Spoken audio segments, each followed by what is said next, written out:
Createtube. Welcome to Creative WIPS Studio.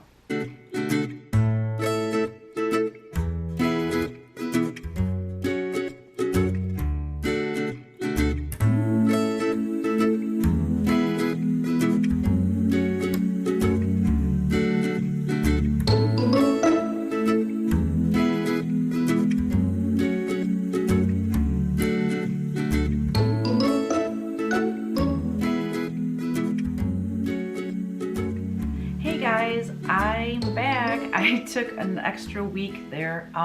Last week I just ran out of time after filming my other YouTube weekly update. I just didn't have time to do it. We did a lot of outdoor work because it was 70 degrees last weekend, and this weekend it's snowing, like just flurries. It's not like sticking to the ground, but it is downright cold and it is windy. It feels like winter again. So I'm really glad that I took the time last weekend to enjoy that weather and get some things done outside. I finally left the house after 51 days of a quarantine or shelter in place. Kevin and I went out to get paint to paint the back bedroom because my mom and Jerry will be coming as soon as they're able to. And we gotta have a place for them to stay. So we're redoing this bedroom in our house, and we needed paint. And you know, that's something that we wanted to do together. We wanted to make sure we both agreed on the paint color. So we went out, but the paint store we went to, you couldn't go in anyways. So we told him we wanted some taupe colors. So we put all these little, you know, the little things that you get at paint stores. And he put them in an envelope. I got my gloves on. I went out. I got the envelope. We went through all the colors. We picked the one we like. My husband called it into him. He got it all done. We gave him our credit card number. We paid for it. When he was done with it, he set it outside the store. Got my gloves. And off we went. So I really still wasn't exposed to anyone at all. So I was fine with that. Anyways, glad to be back. Today is Saturday, May 9th. Tomorrow's Mother's Day, so yay. Yay, yay, yay. I didn't have any questions this week, so we're just going to move on into works in progress. So what I'm working on now, well, I have a few things going. As you know, on Wednesday nights at 8 p.m. Eastern Time, my best friend and I, we do painting together through, well, we were doing it through Zoom. Now we're using StreamYard, which has worked out a lot better. It's a way better quality, and it's just easier to get started on it. So I started this angel a couple weeks ago, and so I'm still obviously working on her. I'm not finished. So that's one. And then this angel actually is part of the Creative WIPS Live.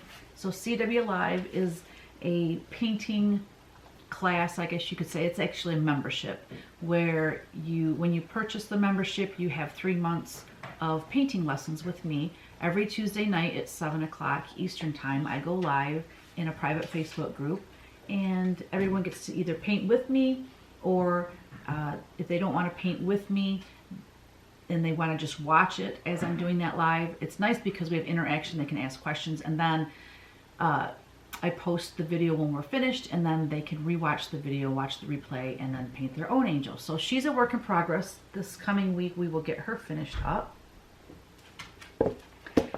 And then this past Wednesday, I wanted to start a new folk art painting because Mother's Day was coming, and I just wanted to do something in honor of mothers.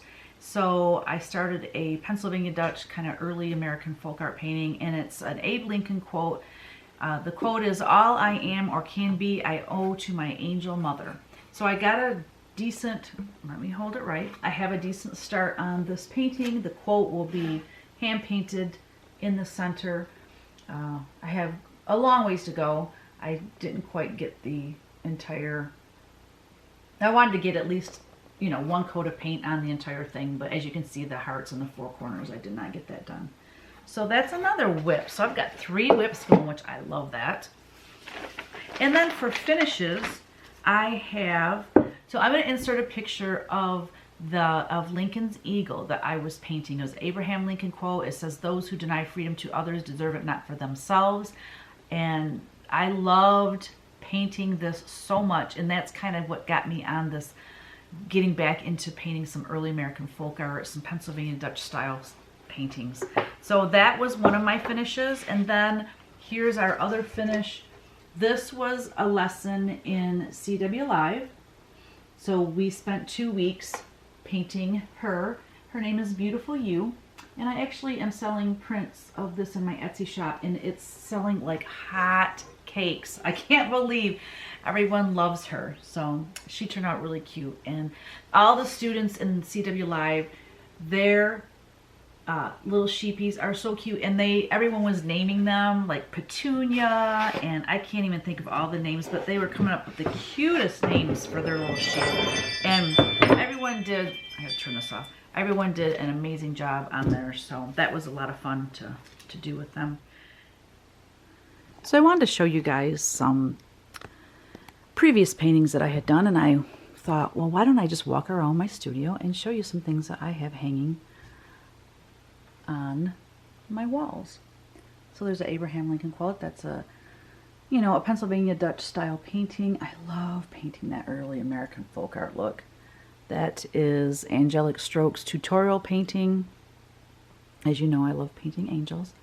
There's a cute little teddy bear. And then over my entranceway, I've got Be Calm, Be Well. I think I've showed those here. I've showed that one too. We've got this. Here's a watercolor that I did. So I named her Ariel. So she started out kind of like with pen and ink, and then I painted watercolor around her. This is a Moor. There's a sign when I had, when Kevin and I had our primitive folk company years ago, back in the 90s. That was my logo for that. There's another Pennsylvania Dutch painting. America will never be destroyed from the outside. If we falter and lose our freedoms, it will be because we destroyed ourselves. Another Abe Lincoln quote. Love him. Here's one with scripture. Foxes have dens and birds of the air have nests, but the Son of Man has no place to lay his head. Matthew 8:20. I'm turning that one into a cross stitch pattern. Here is another.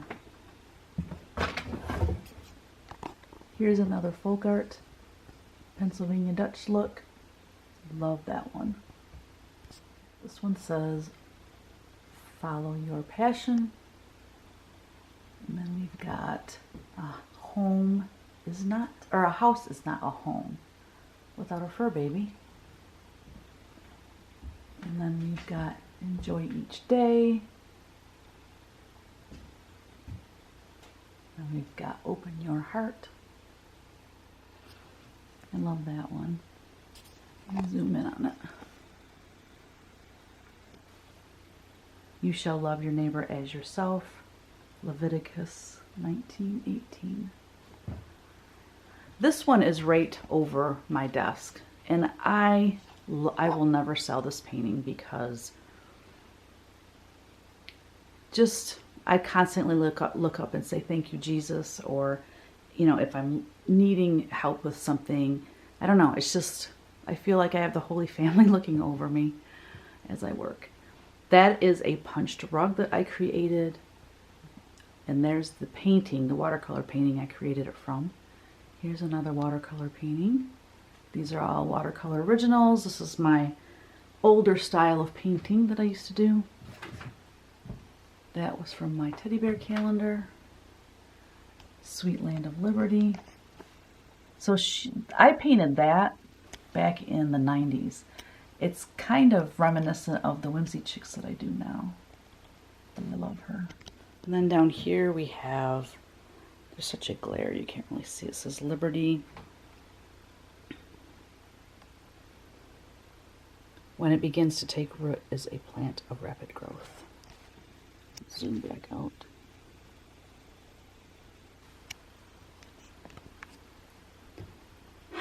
I drew that for a t-shirt design. I want you to drink craft beer.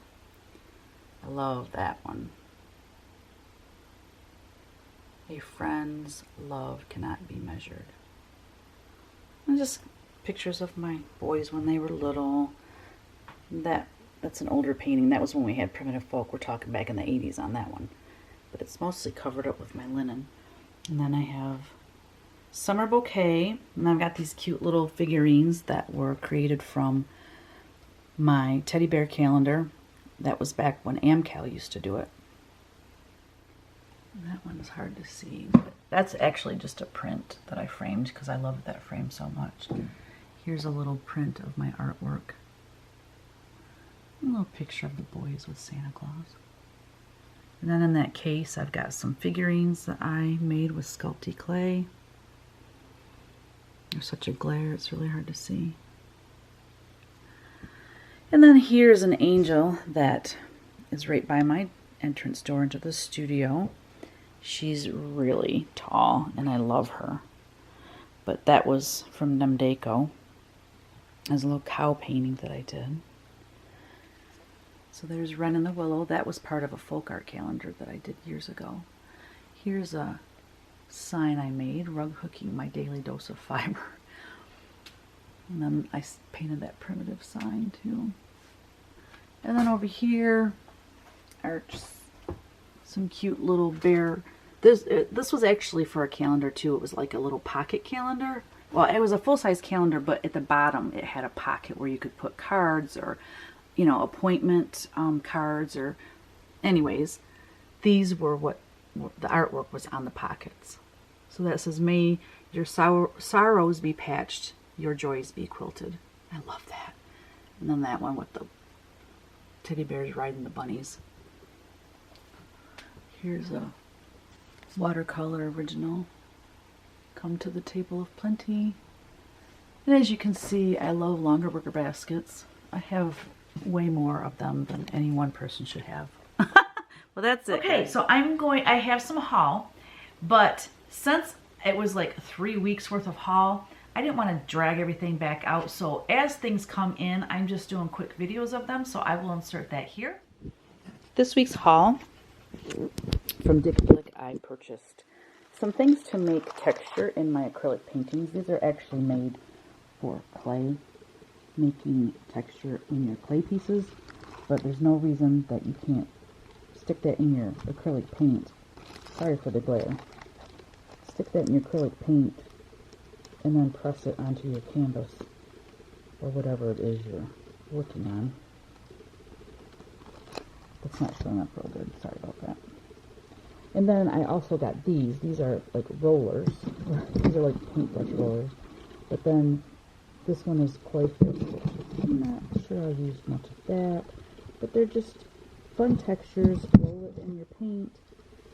And then roll it on your canvas. It'll be great for underpaintings. It will be great to add texture to like my angel dresses. That one's pretty. That one's got some pretty leaves in it. And then this one is awesome. Just a diamond pattern. So just those textured things I got. I got 2 things of tracing paper. One for down at the studio, one for at the house, because it never fails.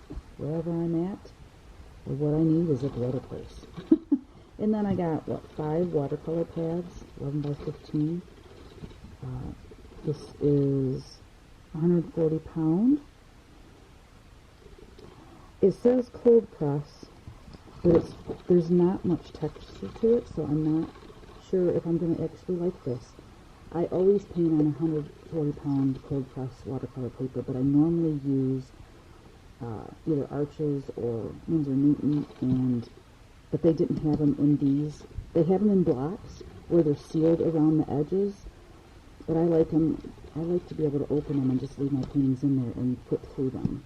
So, God, I hope I like them. I bought 5 of them. Then I bought some new brushes. I've never used these brushes before. I was watching another artist on YouTube, and this is what she used, and I thought, oh, those are really pretty. So I hope that they work well for me. I got a number 1 flat, a number 2 round, a number 12 round, number 6 round, and then a number 2, I think, liner brush. Oh, it's a number 4 liner brush. But these are, let me show you. Gotta focus on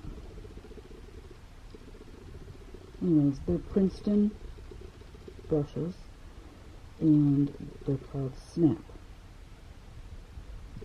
Oh, Snap. So, we'll try those out. Then I got a bunch of black and white Sharpie paint pens. I love these. These are oil paints. I got white and I got black. These are so fun to use in your paintings. And I get this size tip. It is the medium tip. If you get the extra fine, the fine tip's okay, but the extra fine isn't worth being. The paint just doesn't come out of them very well. So that's my haul for this week. I think I did pretty good. Here's the rest of my haul. I'm super excited to check out these watercolor paints. I normally use a big tray and I add all my own paints to it using mostly Winsor & Newton watercolor, professional watercolor paints. But I just thought it would be fun to try something different. And then some pencils. And then these look really cool. So I got flesh tone and gray brush pens. So I'm excited to try those. And then the Pigma for doing the drawing before watercoloring. So that's the rest of my haul, y'all. Okay, I want to show you what my plans are. So I have the 3 works in progress there, and then I want to continue down that, you know, early American folk art road. And here's another one I'm going to do. It says, "A wife of noble character is her husband's crown." And you got to see this piece of wood I'm going to paint it on. So this is what it looks like. It's very Pennsylvania Dutch looking, but I'm going to paint it on this amazing breadboard. Look, it's got the handle. So what, I don't know if you know what this was used for, but in a Hoosier cabinet, you know, back in the day, this would be something that they would pull out. See the handle on it? They'd pull it out and they would use this as their cutting board, or they call them breadboards. So I can't wait to get that one painted. And then another one I'm going to do, this is going to be painted on a cradle board. It's a 16 by 20, and it says, "A good conscience," let me try that again. "A good conscience is a continual Christmas." It's a Ben Franklin quote. So it's just got these funky folk art birds on it, and it's, again, very early American Pennsylvania Dutch looking. So those are my plans coming up. Okay, so I wanted to just talk a little bit about imposter syndrome. Have you ever heard of imposter syndrome? Well, basically what imposter syndrome is, it's a state of mind. It's a mindset that a person has, and it's like they don't have the confidence, and they don't feel that their work is worthy of someone paying for it, maybe. I had a little bit of imposter syndrome when I started designing cross stitch. So I'm not only a painter, I mean, that's my first love, is painting, but I also design punch needle cross stitch and hooked rugs. Well, I have made some rugs. I do a ton of punch needle, but I've never cross stitched. But my shops wanted me to start designing cross stitch, so I gave them what they were asking for. But it was really, there were times though I would get that imposter syndrome and think, how can I be designing something that I know nothing about? I don't know how to do it. I didn't know the different counts of linen and all of that stuff. Well, what I did is I educated myself, number one, because when you educate yourself about something, you have more confidence about it, correct? So I did that by watching a lot of Flosstube, and I've learned all, you know, different linens, the different fabrics, the different, you know, stitch counts and all the things about cross stitch I've learned. I still haven't made a cross stitch yet though, and I've been designing now for, I don't know, 7 years or so. But as an artist, it can be really hard to deal with imposter syndrome because our art is a piece of ourself, and we put a lot of our emotions into our paintings. And or even if you're not a painter, but you know, you're a sculptor or whatever it is that you create. And if you don't feel confident in it, you might not feel like you want to sell it, or you don't want to show it on social media because you're afraid that no one will like it. But here's the deal. If you make it, you have to share it with the world. And another way to gain confidence is to, well, let me back up. I've written down 3 things to help you get over imposter syndrome if that is something that you are dealing with. So I would say the number 1 thing is to keep creating. Keep creating whatever it is you love. And if you're passionate about something, it shows through your work. If you, however, let me tell you this though, if you are trying to create something like another artist, if you're trying to mimic something someone else is doing, then your imposter syndrome won't go away because you're not creating it from your heart. So be passionate about your work, and you know, take classes from other artists, and then take what you learn from them and apply it to your own work. You know, you don't necessarily want to paint exactly what they paint. Does that make sense? So number 1, paint from your heart. Be passionate about what you're creating. And if you're not sure where you're at in that state, like maybe you haven't found your style yet, how do you find your style? You keep creating and it will develop. And as you design and create and paint, you're going to get better at it and you're going to gain more confidence. Number 2, I would say focus on the good comments. So when you do start showing your work, inevitably there's going to be someone that might say something that hurts your feelings, because like I said, as artists, we're really attached to our work and it's a piece of us. I always say my heart is in my art.